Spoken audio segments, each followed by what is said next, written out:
This video is first and foremost going to be a look at what Derrick Henry was able to get accomplished against the New England Patriots and the Ravens' 28-24 loss in Week 16, all but ensuring that they, most likely will not be in the playoffs. I know there's an outside shot at it. DK Metcalf's been suspended. Personally, I really don't care. I'm going to focus on the concepts that the Ravens used, how the Patriots, at least twice, put themselves in really poor looks against the Ravens formations, and then the missed opportunity that's inexcusable for me.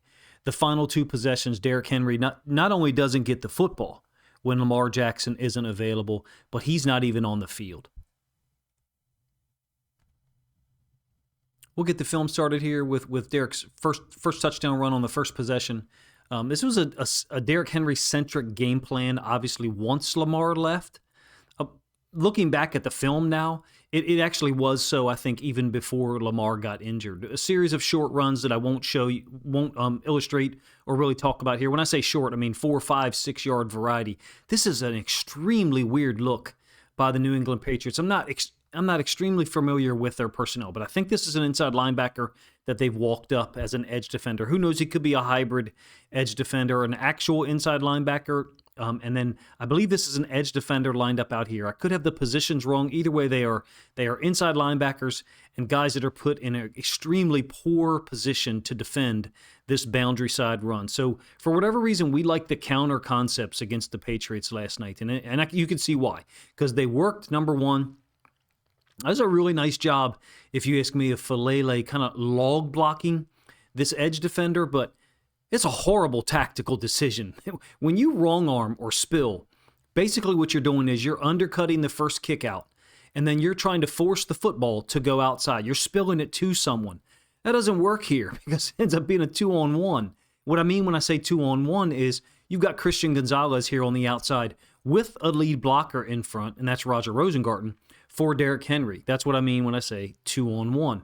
Why did that occur? It's because of the alignment that the Patriots gave us pre-snap. It put Baltimore up, 7-0. Let's do the end zone angle so you can see kind of what I'm talking about. Again, I believe that positionally this guy's an inside linebacker, walked up as an edge defender. He could be a little bit of both. Certainly an inside linebacker here, 51, 53, definitely an OLB to me. Looks like you've got a 4-down lineman look by the Patriots, kind of kicked over to their left, our right-hand side, if you will. And for whatever reason, they've got no second-level defenders once we go to this counter scheme to Derrick Henry. So, like I said, the log block is unplanned. This is unplanned by Fumbles. So what you're trying to do is you're trying to kick out this defender. And in this case, that defender wrong arms, or he goes underneath. And so as a result, you just log him. So you go to the outside, Rosengarten loops around instead of going underneath. The initial scheme is kick out by the first puller, pull and wrap by the second puller, and then Henry would follow through that downhill lane. It doesn't occur because they clog it up, they jam it up. There's no one to spill this to. This is shockingly bad at the NFL level, almost comically so. You can't, yes, you can spill to an outside corner, but there's got to be an inside-out player. And in this case, because of their alignment pre-snap, the Patriots have none. This inside linebacker is widening up. We've got trips off screen to our right, bunch, I should say. This edge defender is going to blitz. I do think that the counter step here by Henry is to kind of give the right guard and right tackle time to get there, time to get to the edge. So you can see Linderbaum working all the way back. Look, Linderbaum has a defensive tackle here. He's going to bypass and go all the way to the... I thought Linderbaum looked extremely athletic. If there had been some health problems for Linderbaum this year, not that it's been reported, but if there had been, you would watch this game and you'd say he's completely healthy now. So we've worked back to a defensive end or defensive tackle to the field. This guy is utterly unblocked. Like I said, comically bad defensive alignment for the Patriots. Henry able to burst through here, run to daylight, backside safety, unable to do anything about it. Ravens take a 7-0 lead. It's only a very simple counter scheme with a bubble attached to the field. The Patriots really put themselves in a poor look and kind of open the door, if you will, for that first touchdown. Like I said in the lead-in, I'm not going to show a series of 4, 5, and 6 yard runs by Henry. This Of course, on the second possession, I think we got the ball on the 3 after the Marlin interception and worked the ball all the way down to their side of the field. And this is, of course, a fumble by Henry on a 2nd and 4. So this is not exactly how the blocking scheme works out, but I drew it up with these orange arrows to illustrate where the offensive line, quote, should be stepping in a split zone concept, with likely working opposite. Likely doesn't actually block this edge defender or kick him out, though, so that's, kind of interesting, number one. Number two, the Patriots pinch down here, so they basically slant into the zone. So with Henry offset to Lamar's left, the zone, as I drew it up earlier, would typically occur in this direction by the offensive line, with Henry working in the same direction. There's different philosophies. Some people like this. I'm one of these guys. I'd like to slant into the zone so that you encounter some resistance and have to bounce it. Some people would prefer to slant with the zone, right? And then kind of force this guy to stop his feet. And the idea conceptually there is to make him have to bring it back underneath of that slant. In this case, the Patriots are doing, again, what I prefer to do, what I was taught to do when you're trying to defend some zone stuff, when you can declare it, right? If it's in the pistol or under center, sometimes you can't. And you can see the nature of what happens here. This safety gets to the inside leverage of Andrews, and then this defensive tackle, again, or nose tackle, I should say, he's lined up in the front side A-gap to the right-hand side of our offense, and then he steps across Linderbaum's face. I do think Voorhees' steps got to be more in the direction to the right that I drew up pre-snap with those orange arrows. We got a 3 technique here. Voorhees is really making sure that Stanley is able to take this guy over, and as such, that nose tackle is able to jump through. I know I focused on the stunt by the Patriots a little bit there, how they're trying to stop it. Henry's still able to squirt through there, and this is Zay taking on the safety. We just don't stay on him enough, in my opinion. Yeah, the safety does turn his back, and so I get it. Some people are going to say, well, you can't block in the back. You just stay on the guy. Stay attached to him as much as possible. In my opinion, Zay kind of stops competing here, stops playing football. There is some contact between 21 and the inside linebacker. Maybe Zay ran into one of those guys as well. Hardly ever is it the first contact. This is CD3, Carlton Davis III, with the attempted tackle on Derrick Henry. Big contact or big collision. 21's the guy that forced the fumble. That's the guy that Zay was engaging, earlier in the play when I paused it and spot shadowed here. Unfortunate, just kind of emblematic of the Ravens' 2025 season. Going down there to take a 10-0 lead, possibly 14-0. And, however critical you want to be of Zay Flowers, fine. Derrick's got to secure the football.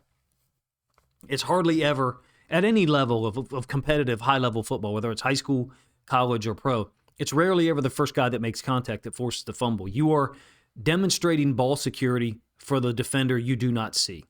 And we just haven't met that standard consistently in 2025 across the board. Andrews, the ridiculous situation wasn't a fumble. It was a ignorant lateral, really. Flowers with a fumble, somewhat similar to the look that Henry gave us here. Really unfortunate because we have an opportunity to go down there and make it a 2-score game immediately. When I say that it was a Derrick Henry-centric game plan, which makes it all the more frustrating that we went away from it, when the Patriots closed to 24-21. These are kind of some of the plays that I mean. This is our 4th possession. Lamar's still in the football game, obviously. New England has taken a 10-7 lead. So it's a split flow concept with Henry working to our left or the top side of our screen, and then Ricard going to the right. He's going to help out with the defensive tackle as a pass rusher to the bottom side of our screen. This illustrates kind of the gravity that Derrick Henry provides with at least one of the second-level defenders' reactions. Talking about Henry downhill here, and this guy filling right now. In addition, you do get a little bit of a downhill step by the Mike linebacker, but then he'll get into his pass coverage drop. Pretty good. Lack of preparedness, perhaps, for the Patriots to some extent. When we're in the eye, if it's split flow, that's 100% pass, and that's been that way for a couple of years. Talking about Ricard in one direction, this case to our right, Henry in the other, this case to our left, split flow, as opposed to both guys moving in the same direction, which usually means it's a run play. Play action, Lamar gets set up. I think he's waiting for Zay here to kind of pop open late. Kind of curling deep. Interesting paths that both of these guys are taking. I think Lamar is hoping that this route from Hopkins will kind of occupy this defender. That's the same inside linebacker or Mike linebacker that I talked about at the beginning of the play. I think Lamar is hoping that that guy will be occupied, and that's probably why Lamar takes so long to access Kolar, who is absolutely wide open over the middle. Kolar's almost kind of starting to clap a little bit when there are people who talk about Lamar holding onto the football too long. This could be one of the things that they're discussing. But Lamar gets the ball out to Kolar. Here, our margin for error was bigger on this play because of who was guarding Kolar. In other situations, we would be justified to say, hey, we got to move on to the next read faster because this player, later in the progression, if you will, may not be as wide open. As it stands, it goes for an 18-yard gain. I'll give you the end zone angle so you can see what I'm talking about when I say split flow. Again, it's a 21 personnel group. We use this twins eye set often. When I say twins, I mean 2 wide receivers. In this case, they're tightly aligned, Hopkins and Zay Flowers. And then Kolar's immediately going to step to that edge defender 48 and then work back across into the middle of the field. It is a play-action fake, but if they've done their research, they know that as soon as Ricard and Henry go in opposite directions from the eye, like I described as split flow, is pretty much 100% pass. So really nice pocket here provided by the offensive line. I said, maybe 3 or 4 weeks ago, I feel like this is who we got to be if we're trying to win football games in 2025. Under center play action. In any case, Hopkins and Flowers are off screen to our bottom right, clearly where Lamar is looking, and Kolar's popping open, right now. Takes a little bit longer for Lamar to get him the ball than maybe Kolar or others would like. We'd like for the ball to be, on top of him probably already so he could catch and run. But in any case, like I said, it didn't end up hurting us. Margin for error was pretty big on that play, gets us 18 yards. Moving into the 5th possession, we went down and tied it there, by the way, at 10 into the second quarter. So Lamar's off the field at this point. That was, in fact, the possession where he got hurt, the previous play that I showed you. It's a 2nd and 5, 21 personnel grouping. So you've got Ricard and Kolar down here to the bottom. Those two and Ronnie Stanley do an amazing job, if you ask me. Zay at the bottom really just runs off Christian Gonzalez. That was a cool matchup. If I get time this week, I'd like to do a video on those guys and then a video on Hopkins versus CD3. Just to, their outside corners are spectacular. I'm a huge fan of Christian Gonzalez. Did a film study video of him last year, his rookie year, on my channel.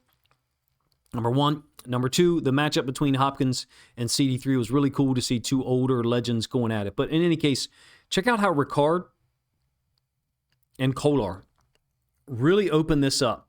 Off tackle, outside zone stretch, whatever you want to call it. And then also Ronnie Stanley has worked up to the, I believe that's the front side safety.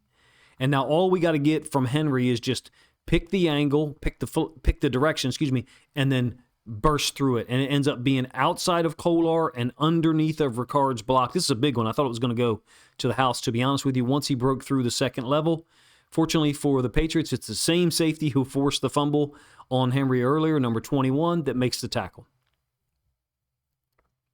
Zay really battling Gonzalez down the field. You'll kind of get an idea of that from the end zone angle here. Again, we're into the 5th possession. What I'm trying to do is show it's obvious that the Derrick Henry game plan was working, in particular when Lamar was off the field, which makes it maddening and very difficult to accept that we went away from it, when the season was on the line. Great job by these guys, in my opinion. In addition, I think Voorhees gets significant help from Stanley to kind of combo that defensive tackle and take him over and really give Henry a clean path to get off tackle. We're talking about right here with Voorhees is even.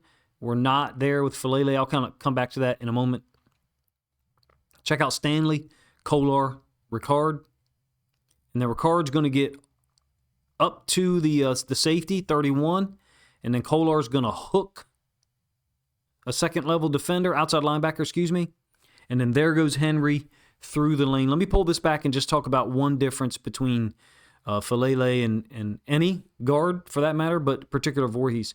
So Voorhees looks like he's got not as far to go as Filele. I mean, Filele's trying to take over a nose, which is not easy, right? But watch the angle that these guys take. And in fact, the defensive tackle over top of Voorhees moves so where you've almost got this kind of like mirrored width to take over from Filele's helmet to that nose tackle, Voorhees' helmet to that defensive tackle. That defensive tackle's moving, at the snap, so it's pretty close. Falele probably got a little bit further to go, but look at the angle that they take. Voorhees working more flat. Falele's so slow, Linderbaum is already moving up because he can't get there. His angle's a little bit more this way, and that's, probably too abrupt, and Voorhees is a little bit more flat, but you get the idea. We're just not able to take over that nose tackle. Henry makes it all work, though, just outruns it to the edge, ends up being a huge gain. Like I said, I think it's 21 on the tackle. Here is Zay battling Gonzalez, staying on the guy in this case. Maybe somebody talked to him. Maybe he saw it, after the fumble. Who knows? It's a good matchup between Gonzalez and Zay Flowers, two super talented young guys. We're later into the third quarter, the sixth possession, in fact. The Patriots have taken a 13-10 lead. I like this play concept. I'd like to mention it as something that we would maybe want to see in the fourth quarter. Basically force an outside corner to tackle. In this case, Christian Gonzalez is up to the task. On the other side, CD3 would have been as well. He's a really tough, gritty football player, played last year for the Lions, so obviously I had a lot of film of him. But this concept is basically downhill with Derrick Henry right now, trying to get all the defenders closed off to the inside. You can see Zay moving up to the second level, and then let Derrick bounce it to the outside, kind of create a one-on-one with Gonzalez. I think Henry tries to stiff arm him. Gonzalez brings him down. It's only a 3-yard gain. My point is, we recognize we're trying to create matchups for Henry to win here earlier in the game. Again, Tyler Huntley's in at this point. We're into the third quarter. We've had a lot of touches here. Every one of them hasn't been successful. It's not like we're the same Ravens run game that we were earlier in 2025 or even parts of 2024. Basically where if Henry ran for 2 yards, 3 yards, 3 yards, he may not see the ball for another 6, 8, 10, 12 minutes. We're past that. Later on, I'll give you a little bit of stats to kind of prove it, if you will, which is, again, what makes it, makes you red-faced thinking about the fact that someone on our coaching staff, no one on our coaching staff, I should say, thought to stand up and say, hey, can we get this guy the football? He's been our best weapon tonight with Lamar out. This is the very next snap. After that really nice tackle by Christian Gonzalez, this is a reverse to Flowers for a touchdown, obviously. It's great design.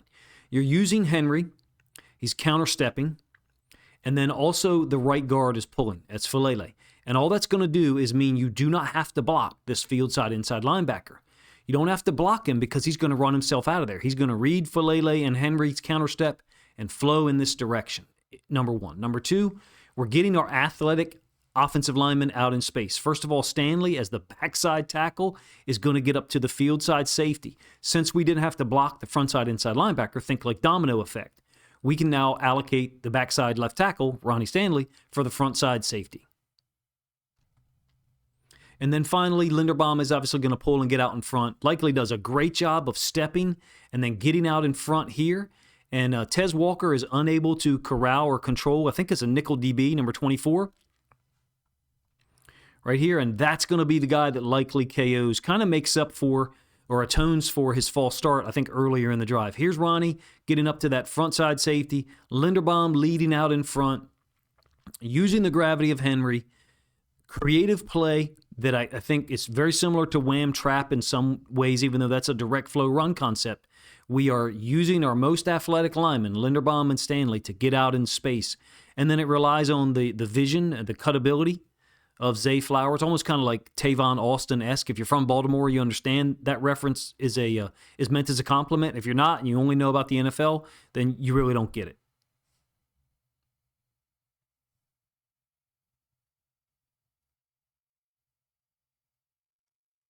We, of course, took a 17-13 lead there and now have the football again. Going to build upon that in the fourth quarter. It's going to be Henry's last 2 or perhaps 3 touches of the game, unfortunately. It's a 2nd and 6, 12 personnel group. So we've got Likely and Kolar on the field set to the bottom side of the screen. And the Patriots are kind of hip to our game. What we're trying to do is we're trying to force them to walk the strong safety up to this side where the 2 tight ends are, and then we're going to toss you in the opposite direction. So we're trying to create numbers from a formation standpoint. They don't allow us to, but we still get this done. First of all, the leadoff hitter here is Rashad Bateman. Pinning down on the outside linebacker.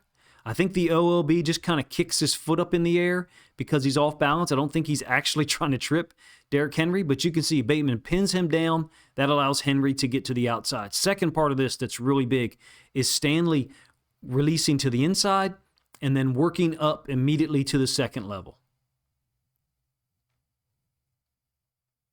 He tries to pick up that strong safety that I referenced before, who was rolled up to the correct side or the wrong side, depending on how you want to look at it.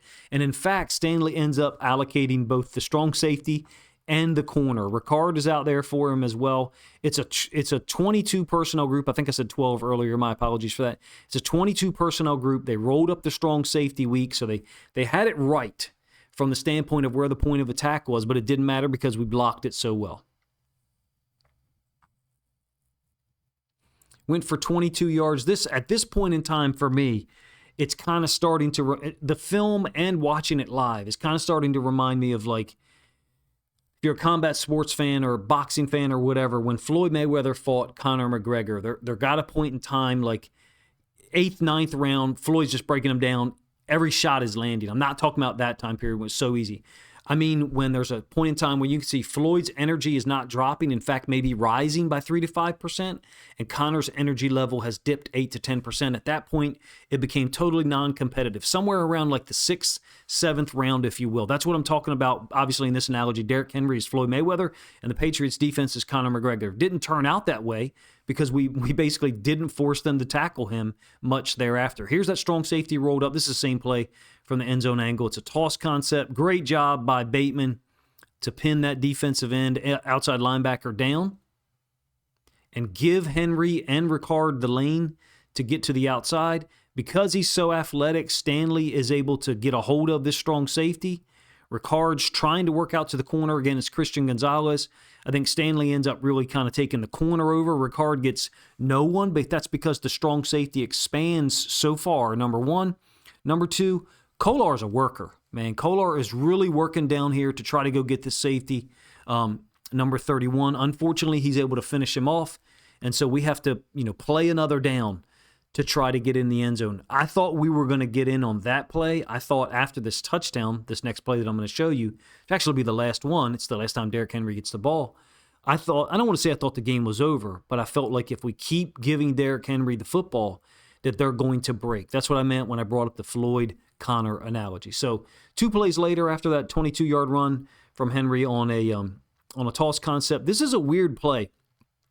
I'm going to try to give you some of my thoughts. So by Andrews and Ricard both being over here first, I think what that does is they set the 3 technique to that side. We wanted to run this play. It almost kind of looks like a wide angle power. Call it wide zone if you want to, but Linderbaum is pulling and wrapping to get out in front. Ricard is kicking. They're going to move the inside linebacker over, basically switch him with the strong safety 21. And that's going to put this guy out of position to try to get to the football. So here's the concept. Ricard ends up kicking the OLB. Linderbaum as the center is kind of wrapping. He's not necessarily going at that angle. And then Henry's kind of fitting in between them. Again, kind of a wide power play with the center pulling to lead through. It's into the boundary. So many of our big runs in this game ended up being to the left. So many of our productive runs ended up being to the left. The reverse, it makes sense, then would go to the right. That's the Zay Flowers touchdown earlier on. So you can see Tez Walker trying to work down on that strong safety. Falele is able to get up to that inside linebacker because the inside linebacker shifted over, switched basically with the strong safety. We're talking about these 2 guys here. Rewind it for a moment. You can see their original alignment. And then as Ricard flips, they flip. And that really is what allows Falele to get out to this guy and get just enough of a piece of him that he can't play a factor at all. It's a wide path by Henry, so I doubt if he's going to be able to really necessarily make the tackle once Henry follows Linderbaum through and then gets out here almost kind of towards the pylon for a moment. Puts us up 24-13. It's an interesting play. I'm not exactly sure what to call it. Other people probably have better names for it than I do. A wide zone track by Henry, if you will, but a power scheme between Ricard, who's going to motion over. But watch how New England doesn't adjust, I guess is what I'm going to say. With Ricard and the tight end to our right-hand side as an offense, but the left-hand side of our screen, The Patriots set up the 3 technique to that side, where Andrews was and where Andrews stays and where Ricard was at the beginning of the play. They don't switch anything because you normally want to keep the tight end set up, the 3 technique set up to the tight end. And I think that's the design here from a Monken standpoint. What we wanted to do was we wanted to be able to get down on this shade, nose tackle, whatever you want to call him, pull Linderbaum to the outside. Wouldn't be able to do that if this defensive tackle had moved over here. That's the idea that I have, the explanation I have for why we ended up motioning Ricard across. In any case, it worked out perfectly for us, right? Henry punches this thing in, puts us up 24-13. It's a great opportunity to win the game, right? We didn't take advantage. Why not? Well, first, let me go through some stats to kind of set the stage for the really horrendous decision-making that occurs after this. I'm not really going to focus on the defense in this video. I'll maybe do a video on that Tuesday. Derrick Henry, on this night, 7 yards per carry, right? 18 rushes, 128 yards, 2 touchdowns. He's our biggest weapon, along with Zay Flowers. Last 10 games, Derrick Henry, since the Rams game, including the Rams game, culminating with this loss to the Patriots. Derrick Henry's got 187 carries, 936 yards. That's almost precisely 5 yards per carry, 8 touchdowns on the ground. Extrapolate that out over a 17-game season. You're talking about almost a 1,700-yard season. He's going to get close to that anyway. He's at 1,230 or 1,250, somewhere in that range. His worst games in this stretch, in this 10-game stretch, his worst performances from a yards per carry standpoint is the early season win over the Bears, 21 carries for 71 yards and 2 touchdowns. And then a month ago against the Jets at home, 21 carries for 64 yards and 2 touchdowns. Why are we not taking into account, A, the season-long data or 10-game long data, the pattern that we're on, the track, and then what he's doing on the field? I'm a huge fan of Keaton Mitchell. I think you are too. Keaton Mitchell had 9 carries for 13 yards by the end of the night. He made no impact. Henry was completely slicing them up. What we didn't see after this 2-yard touchdown, we had a chance to finish him. We really had a chance to finish him by getting Derrick Henry the ball 6-8 more times. Defensive had a chance to obviously close things out as well, right? The 3rd and 2 dropped interception, if you want to call it, by Wiggins. And then 4th and 2, Ardarius is on Stephon Diggs. That doesn't make any sense to me at all. More on the defense later, the lack of awareness that we had. But our head coach cannot stand there. And there's no way for him to deflect or defend this. I'm sure he did his best in press conferences on Monday. This isn't situational awareness. This is common sense. Henry's fumble was big, and Zay Flowers had one too. But no professional football team with their season on the line has any excuse for not letting this guy be on the field, A, and B, getting the football. Those headsets, yes, there's a direct line from the offensive coordinator or the play caller to the quarterback, right, on the offensive side, and that gets cut off at 15 seconds. But in case you don't know, there's an offense side, there's a defense side, I'm sure there's a special team side as well. The head coach and certain other coaches probably have access to both, or 2 of them, if not more. The line from the offensive coordinator to the quarterback cuts off at a certain point. Why do I mention that? Hey, John, after the first play when Derrick Henry's not on the field, we had 2 possessions. The first was 6 plays for 13 yards. This was after the Patriots closed to 28-24, right? Marlon gives up the 37-yard touchdown to Kyle Williams. You just can't give up a score in one play there. Harbaugh has to, is he paying attention? Does he see that Henry's not on the field? Not a single thought enters his mind or anyone else's. Let's get back to what's working tonight. How bad, how ineffective would Keaton Mitchell have had to be before someone thought, let's get the ball to the guy who's already got 128 yards and 2 touchdowns, and early in the 4th quarter. We got the ball back a second time after the Patriots took the lead, right? They had the touchdown run. Henry's not on the field at all with 2:07 left. He's a Hall of Fame football player. What are we saying? That Rasheen Ali is better than him in these 2-minute situations with our season on? Get the fuck out of here. There's 2 minutes left in the 2025 season at that time that we're dealing with it. Right? I know DK's been suspended. Things look different for Green Bay because of, Love being injured. Lamar, who knows what his status is. Who cares? We had an 11-point lead. We get the ball back up 24-21. It can't happen.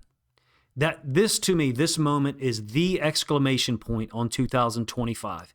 If Lamar had been in the game, I could almost understand it, or I could say, okay, we have our main playmaker in, and he trusts Keaton Mitchell. We all do. We like Keaton Mitchell. We hope he's around for a long time and stays healthy because he's going to bust big runs for years. But we cannot utilize our main weapon on this night. We cannot go away from, the main weapon that we were able to utilize to get that lead in the most critical moments.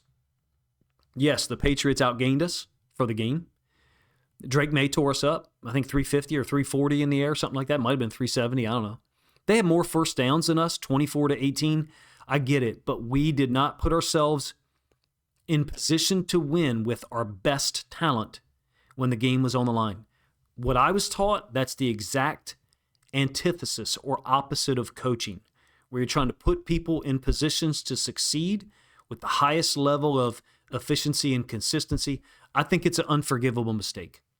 Unless Harbaugh just didn't want to be in the playoffs, in which case that'd be one of the first times where me and him are in agreement. If you guys enjoyed the video, please let me know in the comments section, number one.